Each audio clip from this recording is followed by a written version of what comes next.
Father, we thank you once more for your great love towards us. We thank you for your great gift of Jesus, and we pray that we may truly understand the infinite cost of our salvation to both of you. Help us to sense more and more what the real plan is and why it has to be victorious.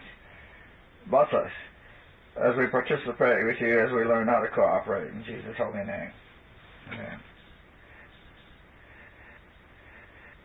We finally have reached Esther,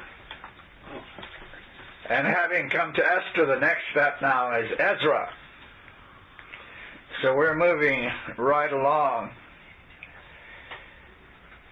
Esther, of course, is a familiar story to most people. We won't get into the actual story, all the details. We want to see what it means. We're looking at Prophets and Kings, starting on page 598 for the details. Now, we're doing this so we understand what happens when we come out of Babylon, how the people of God come out of Babylon. And I think we're already noticing that it doesn't happen in one step. There are 3 decrees. Why were there 3 decrees? It's because everybody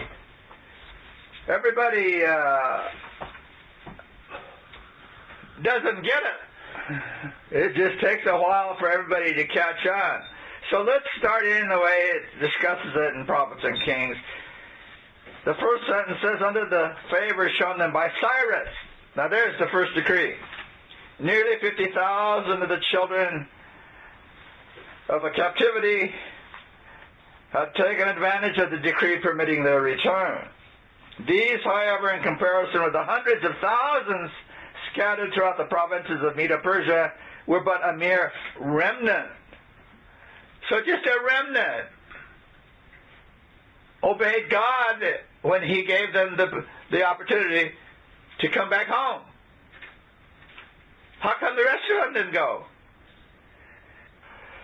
So now we have a great majority, she says, of the Israelites had chosen to remain in the land of their exile. So they would rather stay in the land of captivity than go home to be with God. And we wonder, how could they be so dumb? But maybe they're just like a lot of people. When God calls us to come home, are we ready to come home? Or we want to keep doing the things we've been doing because that's what we're used to? So let's look at this carefully here. They didn't want to endure any hardships. And our word for hardship today is self-denial. Okay? Self-denial, that's a hardship. People say, oh, self-denial, what's that? So now she says a score or more of years passed by. So we're getting some time on this now. A score or more of years passed by when a second decree, almost as good as the first one, by Darius Histospes was made. And so they have a second chance to go home now, to leave Babylon. 2 decrees, 2 times God has called them. Now God was trying to help them out here because something was coming they didn't know about. There was a king by the name of Xerxes coming along. The Ahasuerus in the Bible. But he was Xerxes the Great. And that's the king that was the monarch during the time that we see Esther come along. Okay. And so we see Zechariah involved, and he says, "Ho, come forth, flee from the land of the north." That's where they were. The land of the north, all around. What is north in the Bible? That's the land of the enemies. Okay? So he's telling them, you leave the enemies, you come home now. And he says, I have spread you abroad as the four winds of the heaven, saith the Lord. Deliver thyself, O Zion, that dwellest with the daughter of Babylon. For thus saith the Lord of hosts, after the glory hath he sent me into the nations which spoiled you, for he that touches you touches the apple of his eye. So, what is God doing? They went into captivity. They were there for 70 years. God says, okay, let's give this another try. You can come home now. I've set it all up. You can come back. The temple's going to be built. We'll start all over again. So he told them to come back. And most of them said, no, we like it here. We got used to this place. So years later, God said again, leave that place of the north where you're captives. Leave that place. There's going to be big trouble around here. Come home. What is God doing? It's still his purpose to have his people glorify him. So he keeps inviting them. Get out of Babylon. Stop thinking like Babylonians. Come home. Well, some did. A small little minority. They chosen to listen to God, to learn. And some found salvation in the midst of that affliction. And so they're the remnant. They're going to come back. In Ezra 1:5, he says it was those whose spirit God had raised. So God has to call people to come back, to leave Babylon. It has to be his spirit that does it. We don't just study the Bible and decide we're going to do this and we're going to do that. God has to do it. Now that's very important, because if God speaks to a person, what is the person supposed to do? There's only one thing to do when God talks to you. Let's listen and do what he says. Now, who is the person that says they don't want to do what God says? Who is the person that after he says, this is my counsel to you, and that person says, I think I'll wait a while. I don't think that's necessary right now. Someday. And I was reading, I forget, I don't even remember where now, but it struck me. Ellen White she was preaching. And she asked the people in the middle. Many times she'll be preaching, she stops, and something hits her, and then she goes into questions. And she did it. She says, when do you expect to do this? When do you expect to make the real surrender? Tomorrow?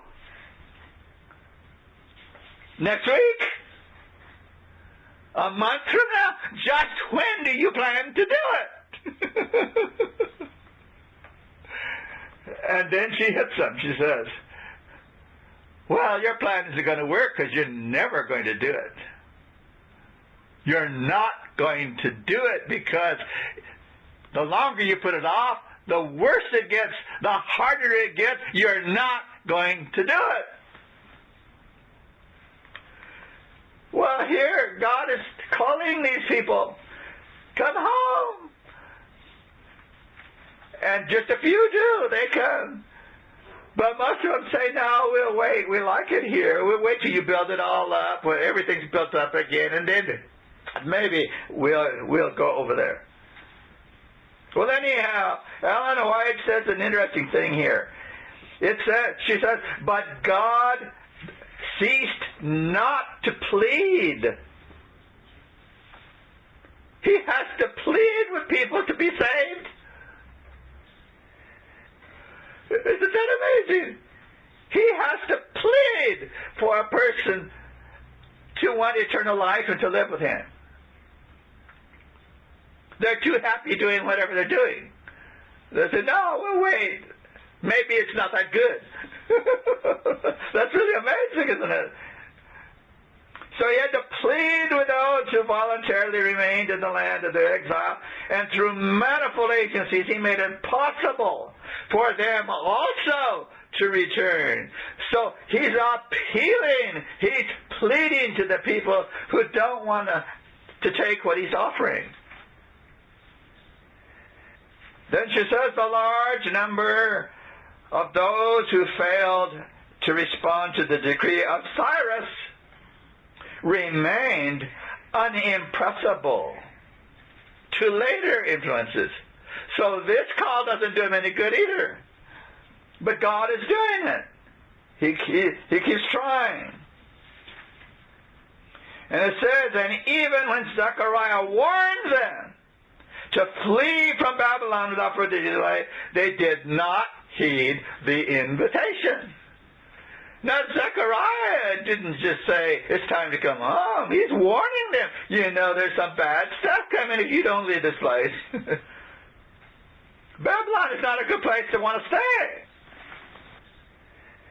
Meanwhile, conditions in the Medo-Persian realm were rapidly changing. Having refused to take advantage of the way of escape God had provided, now they were brought face to face with death. Death! They think they're having a good time, but the good times change just like that. Just quickly. So fast you don't even know what's happening. So let's see what happened. We know the story through Haman.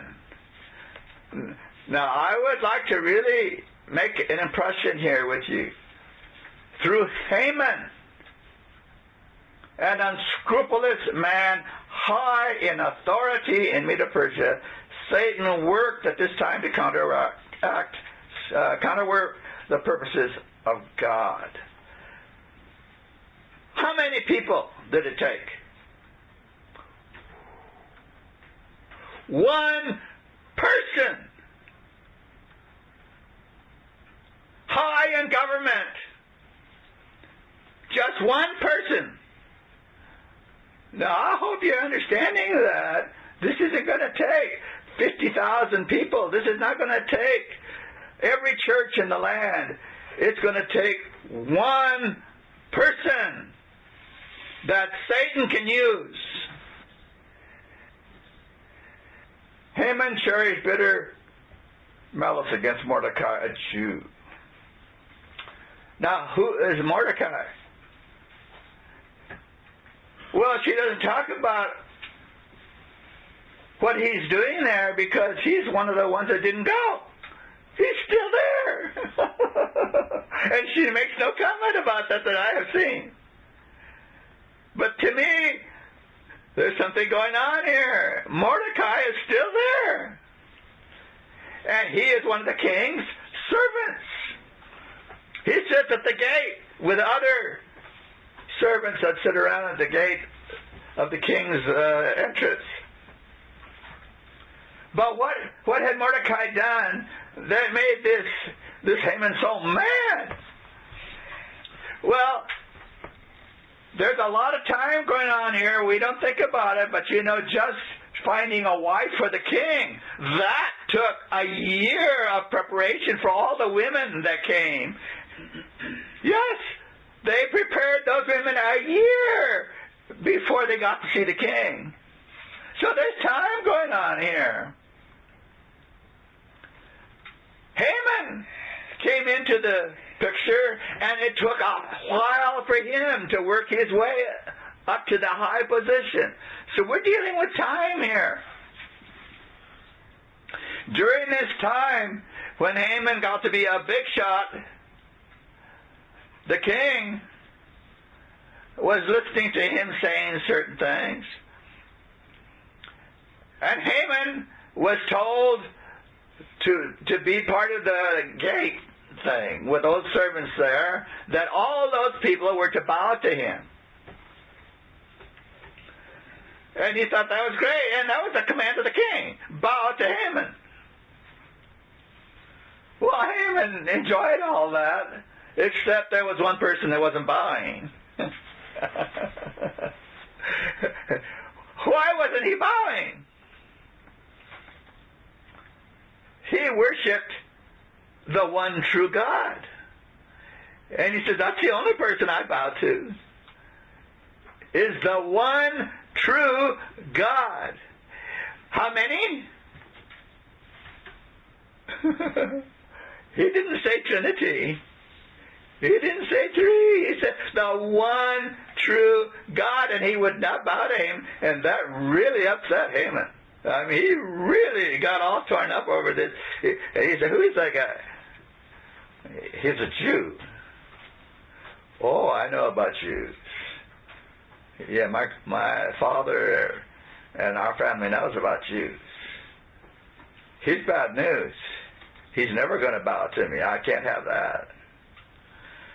So he had a nice little thing that he got together with the king. He said, King, I'll give you this great amount of money to put in your treasury. But we have to do something, because there are people in your kingdom here who are going to mess everything up for you. They're going to destroy this place. They're not going to pay attention to us, and we can't have that. They're not going to listen to our authority. We have to get rid of them. And the king said, well, that doesn't sound too good. Who are they? Well, they're a bunch of Jews. I said, well, you really think it's that bad? Yes, it's that bad. So the king took off his ring. He said, okay, here's my ring. You set it all up. You have the authority. It'll get done. Now, what we didn't go into in this part of the story is that one of those women became the queen. And one of the first things Mordecai told her, and he was her surrogate father, because her father died, and he was taking care of her. He said, well, look, you don't tell anybody you're a Jew. And she didn't. And she became a queen. And the king didn't know she was a Jew. So these are the details you don't pick up in the stories as you go along, but this is all being worked out. The queen is a Jew. The king has now said you can destroy all the Jews. Now, I want to ask you a question here, because there's lots of things that are not said in the scriptures, but you can figure them out, you can see them, and the Spirit of Prophecy tells us some of the details. Why would all the Medo-Persians, just because Haman said, let's kill the Jews, why would they want to do it?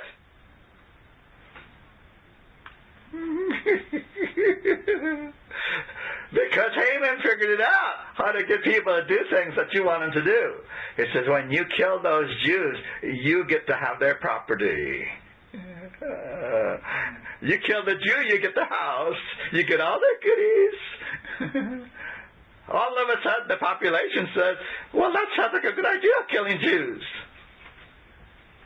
I'm going to get rich over this. I want you to remember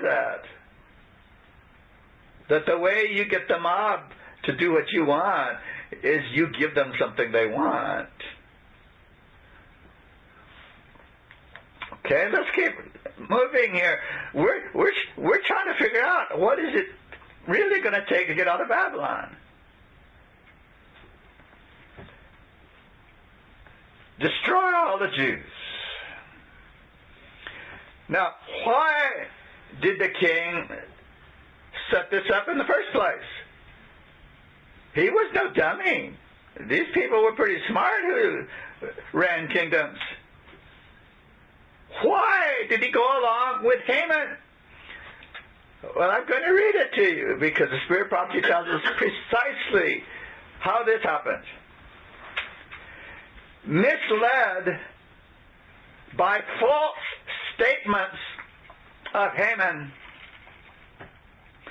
Xerxes was induced to issue a decree providing for the massacre of all the Jews. So why did Xerxes do it? Haman lied to him.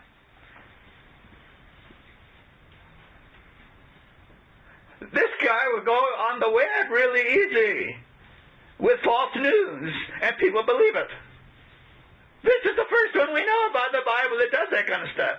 Haman lied to the king, told him things that were not true, and the king believed him. He relied on him. So I hope you understand we can expect this to happen again. Somebody's going to say something that's not true at all and stir up the mob. And it's going to come from leadership. A certain day was appointed on which the Jews were to be destroyed and their property confiscated. There it is. There it is. That's how they got the whole kingdom. To get behind this, they get the property. Little did the king realize the far-reaching results that would have accompanied the complete carrying out of this decree. Satan himself, the hidden instigator of the scheme, who is the one who's really behind this? Yeah, it's not the government, it's Satan. And he has agents. Satan himself, the hidden instigator of the scheme, was trying to rid the earth of those who preserved the knowledge of the true God. Now there you have it, folks. Satan is not after a denomination. He is only after the people who are preserving the knowledge of the true God. Who is the true God? It's not the Trinity, folks. I'm sorry to tell you that. The true God is the Father. Jesus said it over and over again, that his Father was God. And Jesus has a God. He says, my God, why hast thou forsaken me? Jesus has a God. He says, it's my Father. So the true God is the Father of Jesus. And if Jesus is not really a son, there is no true God. Do you see what the devil has done? He has absolutely destroyed who the Father is and who the Son is by making people believe in the Trinity. And it's right here in this story. The true God. In every province, whithersoever the king's commandment and his decree came, there was great mourning among the Jews, and fasting and weeping and wailing, and many lay in sackcloth and ashes. So then, we have the decree, we have Haman saying things that were just not true. The king believed it. It's all set up. The king gave him his ring. It cannot be changed. Persian law cannot be altered once it's a law. That's it. The king himself cannot change the law. The Israelites knew that. They said, we are done. We are done. This is a law of the kingdom, and this is a Persian kingdom. Nobody can change the law now. We're doomed. But of course, the Persian laws don't know about God. God has a woman by the name of Esther in that court. And she's a Jew. There are some interesting things that Ellen White doesn't speak about. At least I haven't found it yet. But the book of Esther says them. Mordecai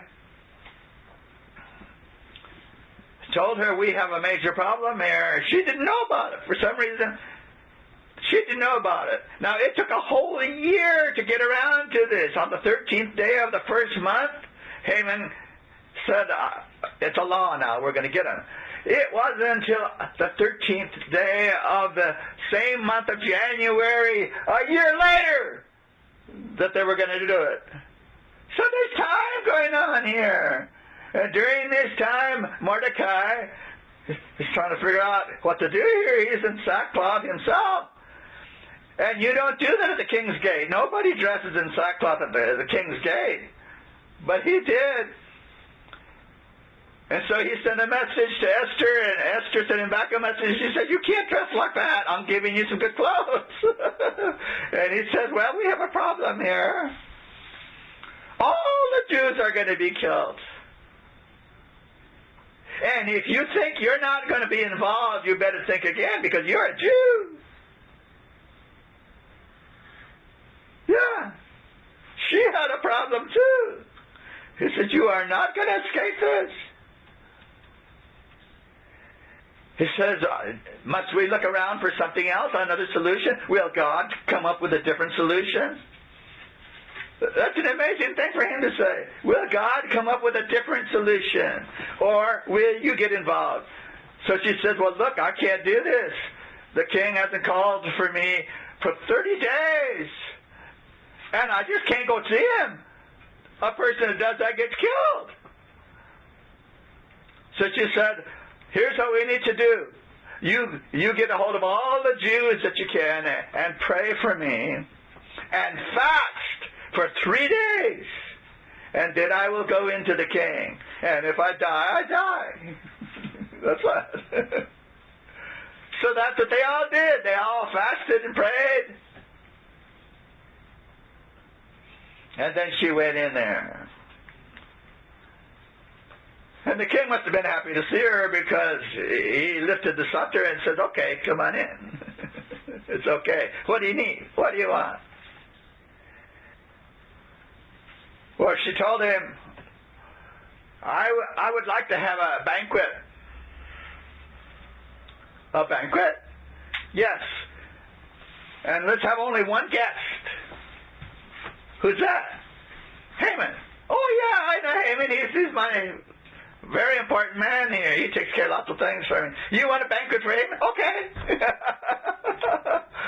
So they invited Haman, and of course, once he got the news that he was the only guest, he said, boy, what is this? The king and the queen and me? That's all? That really got to him. That's great stuff for him. He liked all that attention, the flattery and everything. Well, we don't go into the story. The point is, at the end of the thing, the king realized he'd been taken in by this man. And he thought, oh, this is really bad stuff here. He didn't tell me everything. Well, after the king found out he'd been taken in, he realized, I can't change the law now. The law stands. What are we going to do here? Well, the Lord wants to talk to him, because he says, I know what I'll do. I'll make a counter decree. The other one's still good, but I'm going to make another decree now that they can do something about it. He issued this decree, and the decree said, folks, you don't have to stand there and be killed. Fight for your lives. I give you a decree to fight. Now, I still in my mind don't have this worked out. What does that mean? The death decree? Fight for your life? That's non-Christian to fight for your life. Oh, wait a minute. This story says fight for your life. So I'm still trying to understand this. But I know the Bible says it, its prophecy says it, and I need to understand, what does it mean to the people of God in these days? There's something more involved here. So that's the word that got out everywhere there were Jews. The king says, fight for your life. And all of a sudden they're happy again and say, we don't have to take this. The king says we can fight for our lives. So in every province, in every city, the decree went. The Jews had gladness, even at a feast. And because they were so happy and the news got out they can fight for their lives, the king said so, many of the people became Jews. That's another part of the story we haven't been told yet. Many of the people worship the true God. The heathen come in and worship the true God. So, now, reading again in Prophets and Kings, it says, on the day appointed for their destruction, the Jews gathered themselves together. There's a clue. You can't be standing around by yourself and fight for your life. It won't work. You have to be with brethren. There has to be unity. This is why at this moment we don't understand everything that's going on. God is trying to save this church. And it looks impossible. But the only way he can save them is for them to come back to the true God. It's got to happen to the real people of God. The majority won't get it. But many of them will. We can't give up. Because there has to be enough to get together to fight for our lives if that's the plan. See?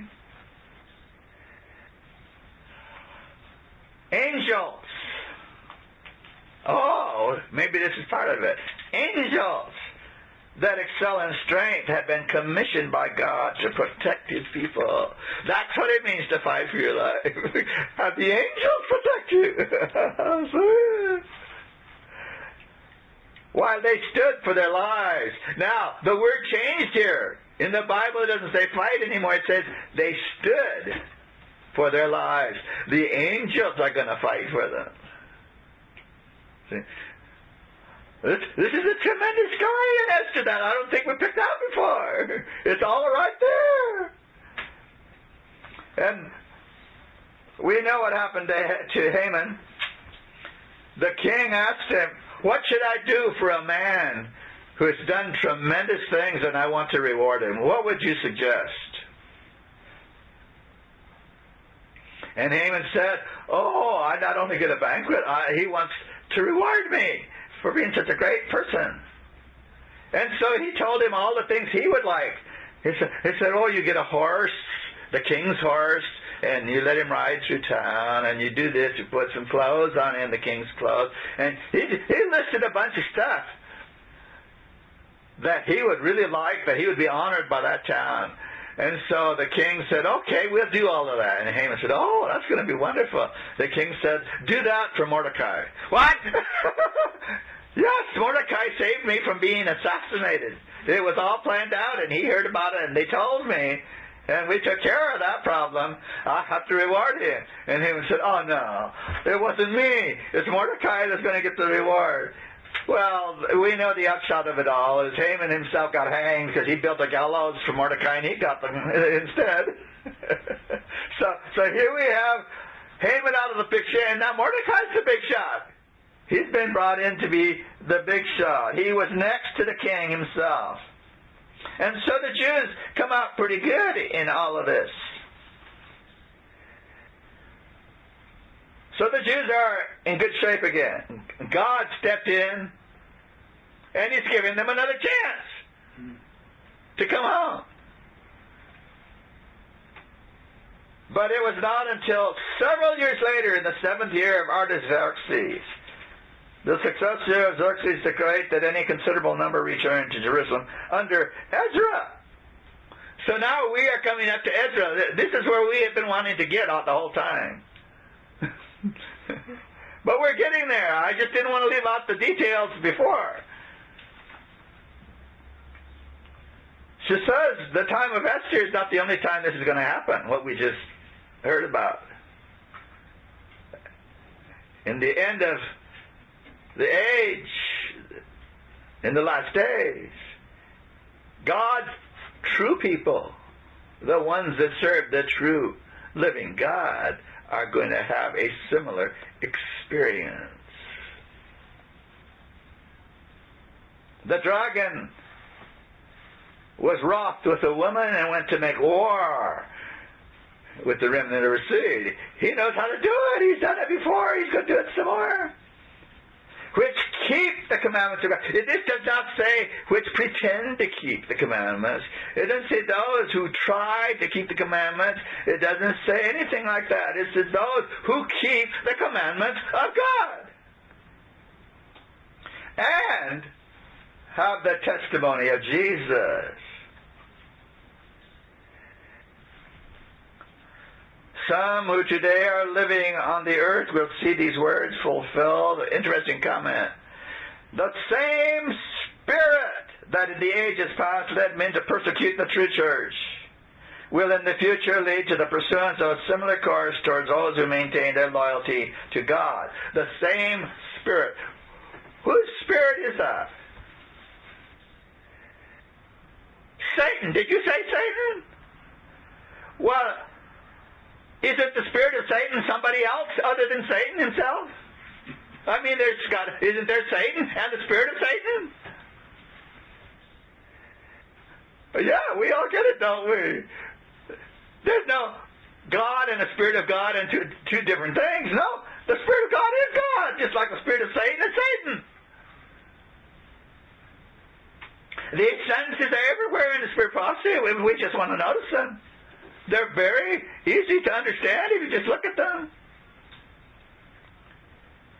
The decree that will finally go forth against the remnant people of God will be very similar to that issued by Ahasuerus against the Jews. Now, to me, that says they're going to make a decree. They're going to tell the people you can take their property, and we'll get ready for this. It'll take almost a year before the day actually hits. We have lots of details here.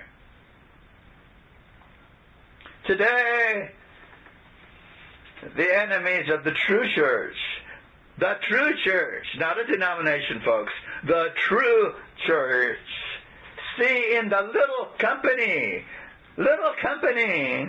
keeping the Sabbath commandment, a Mordecai at the gate.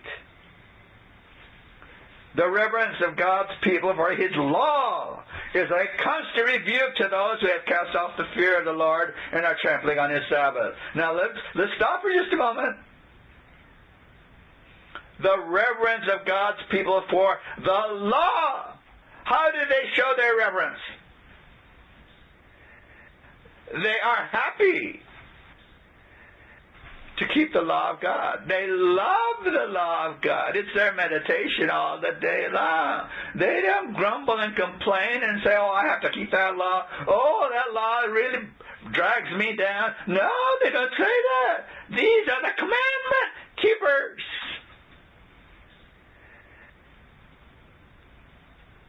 Satan will arouse indignation against the minority who refuse to accept popular customs and traditions. Do you know of any traditions that the people are going to bring up? Do you see where this all goes? Men of position and reputation will join with the lawless and the vile. Who's the lawless and the vile? Oh, maybe we're getting some big clues nowadays. The lawless and the vile.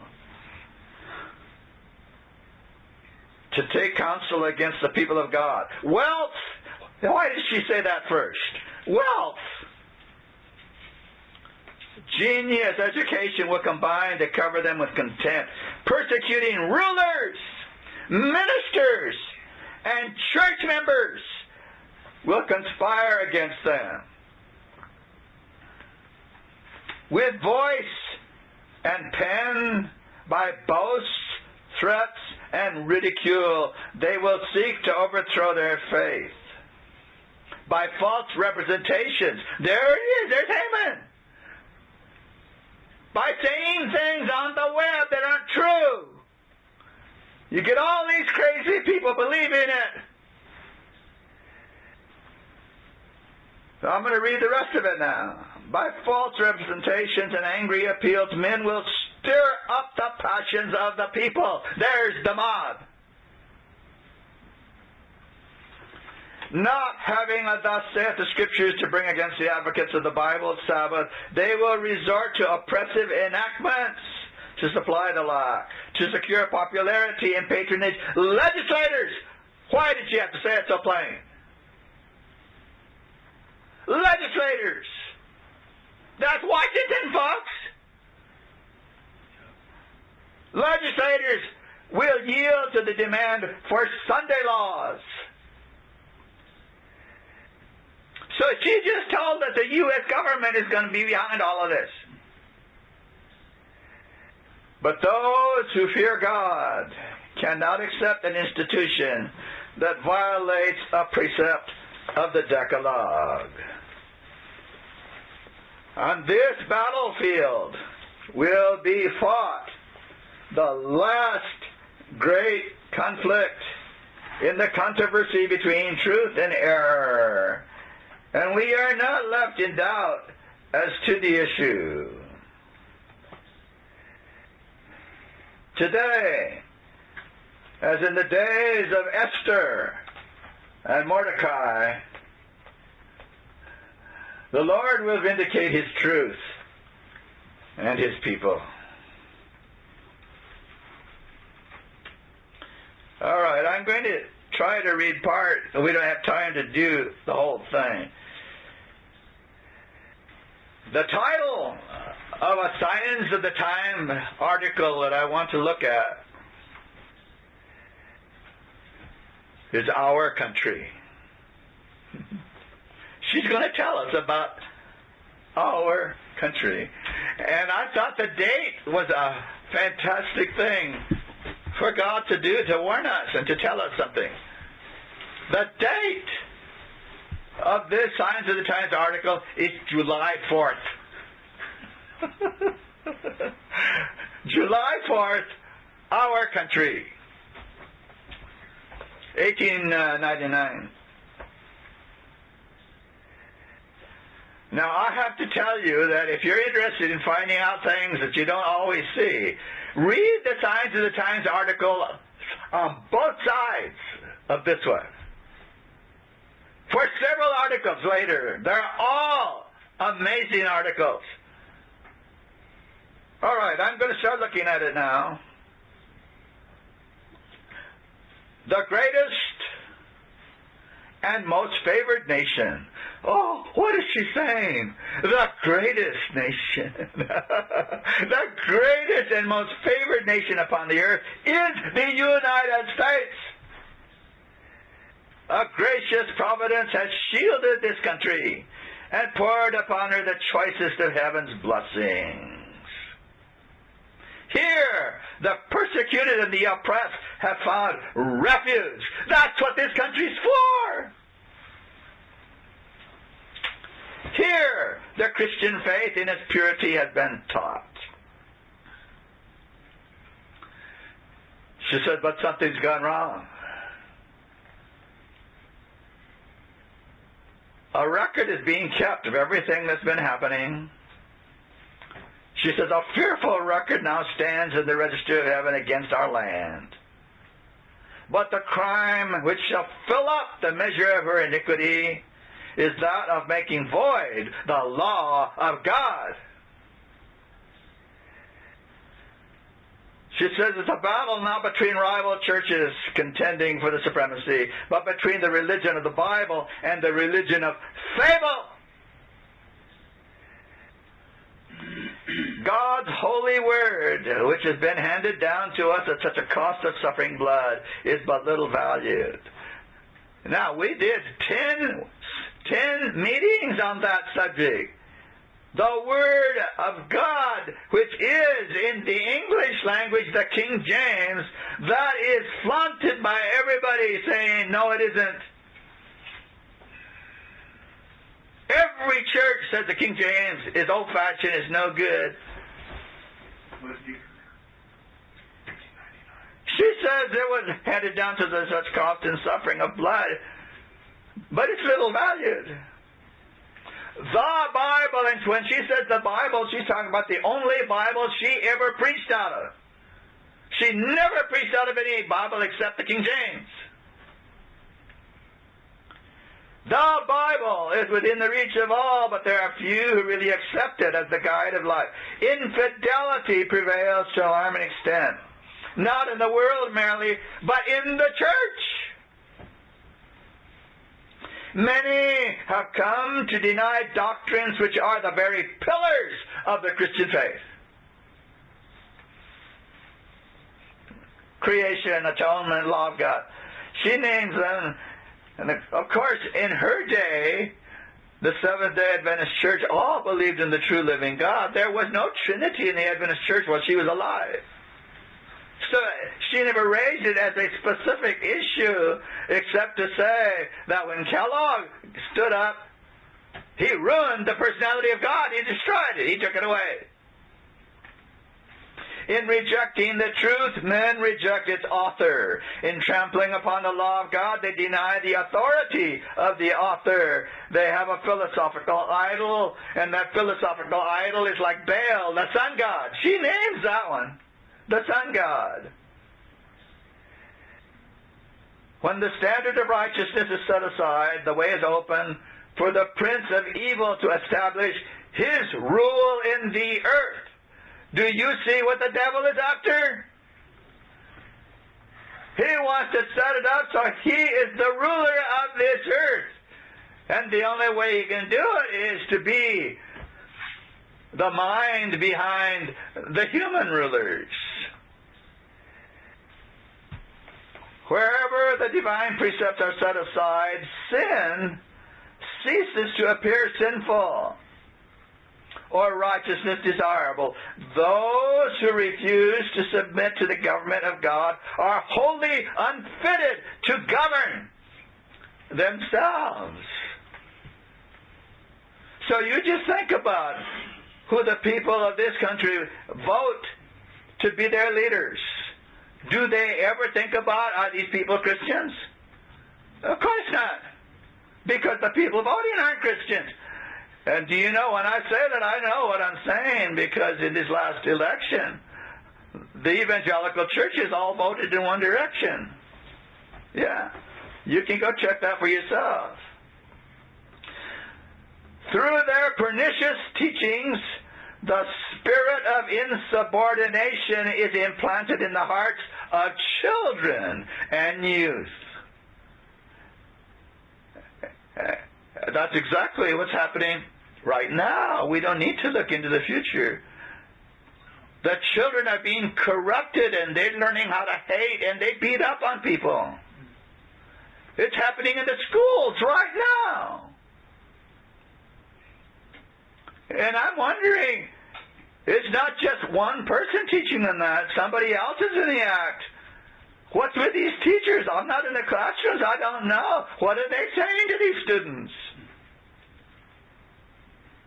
But Ellen White just said it here. The spirit of insubordination is implanted in the hearts of children and youth who are naturally impatient of control, and a lawless, licentious state of society results. It says, while scoffing at the credulity of those who obey the requirements of God, the multitudes eagerly accept the delusion of Satan. If the law were not binding, why should any fear to transgress?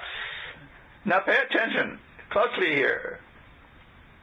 Property would no longer be safe.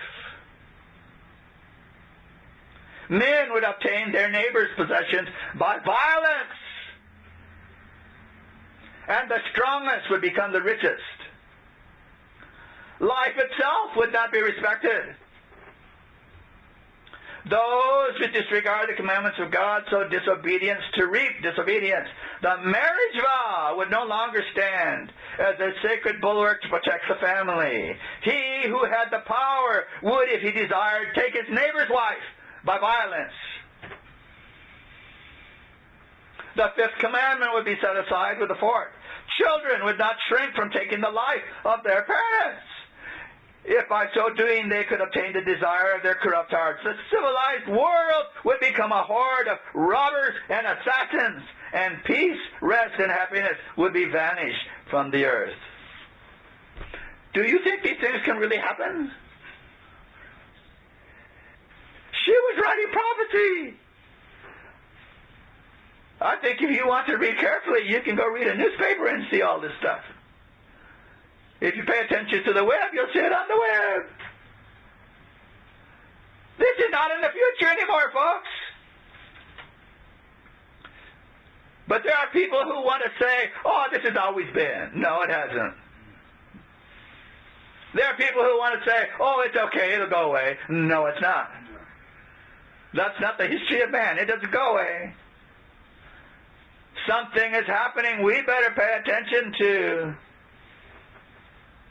And you better not become a politician. This is not politics we're talking here. We are talking prophecy. God is warning His people how to get out of Babylon. Lawlessness, dissipation, and corruption are sweeping in upon us like an overwhelming tide. In the family, Satan is at work. I will read the rest of that section. Courts of justice are corrupt. Did she have to tell us that? Courts of justice are corrupt. Rulers are actuated by desire for gain. Oh, they want to get rich. And the love of sensual pleasure. They can't control themselves.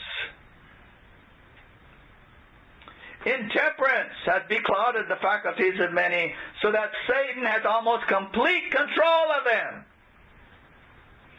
Jurists are perverted, bribed, deluded. Drunkenness and revelry, passion, envy, dishonesty of every sort are represented among those who administer the laws.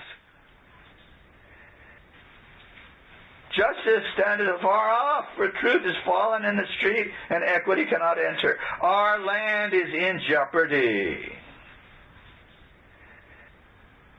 Well, if she could say it back then, I wonder what she would say today.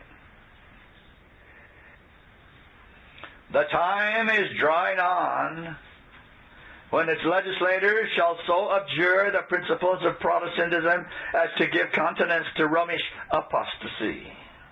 The people for whom God has so marvelously wrought, strengthening them to throw off the galling yoke of popery, will by a national act give vigor to the corrupt faith of Rome,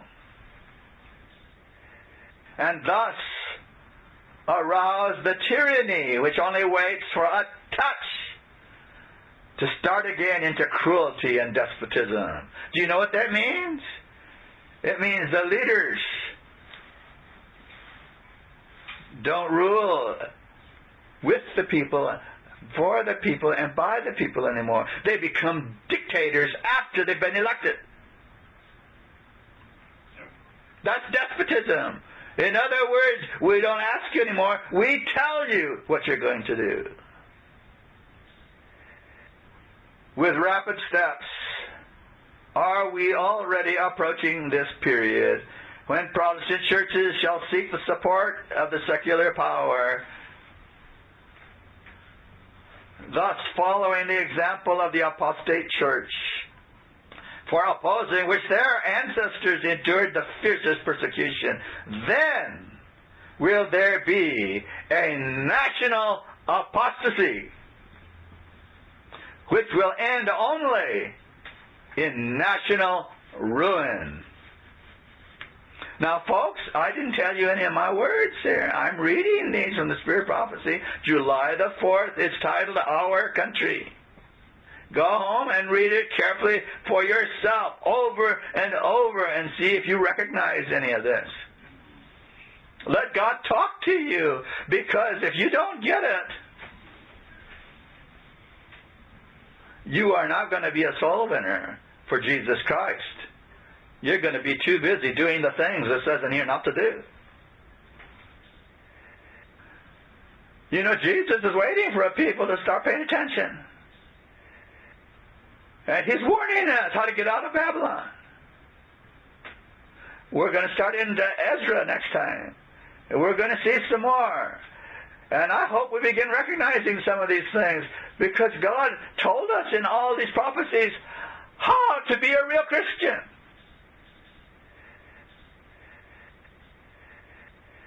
Father, the times are so serious. Are we willing to look? Are we willing to see? Are we willing to hear what you have to tell us? Help us to hear your voice. Help us to make that decision every day to surrender all. Jesus gave all. That's what he asks us to do also. We thank you in his holy name. Amen.